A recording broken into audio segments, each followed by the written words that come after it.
నల్గొండ వ్యవసాయ మార్కెట్ పాలకవర్గం పదవీ కాలాన్ని 6 నెలల పాటు పొడిగించారు. ఈ మేరకు రాష్ట్ర మార్కెటింగ్ శాఖ కమిషనర్ శనివారం ఉత్తర్వులు జారీ చేశారు.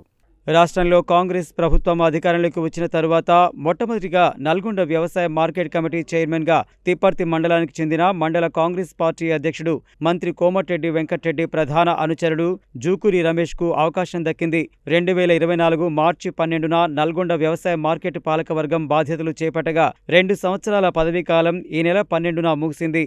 పాలకవర్గం పదవీ కాలాన్ని మరో 6 నెలల పాటు పొడిగించడం పట్ల market committee chairman Jukuri Ramesh పాలకవర్గం తరపున మంత్రి కోమటిరెడ్డి వెంకటరెడ్డికి కృతజ్ఞతలు తెలిపారు. మంత్రి కోమటిరెడ్డి సహకారంతో రైతుల సమస్యల పరిష్కారమే ధ్యేయంగా కృషి చేస్తానని తెలిపారు. మార్కెట్ నిధులతో పాటు ప్రభుత్వం నుంచి వచ్చే నిధులతో రైతులకు లబ్ధి చేకూర్చే కార్యక్రమాలను చేపడతారని పేర్కొన్నారు. మంత్రి కోమటిరెడ్డి వెంకటరెడ్డి సహకారంతోనే పాలకవర్గం పదవీకాలం మరో 6 నెలల పాటు పొడిగించడం జరిగిందని, రైతు సంక్షేమమే ధ్యేయంగా పనిచేస్తానని అన్నారు.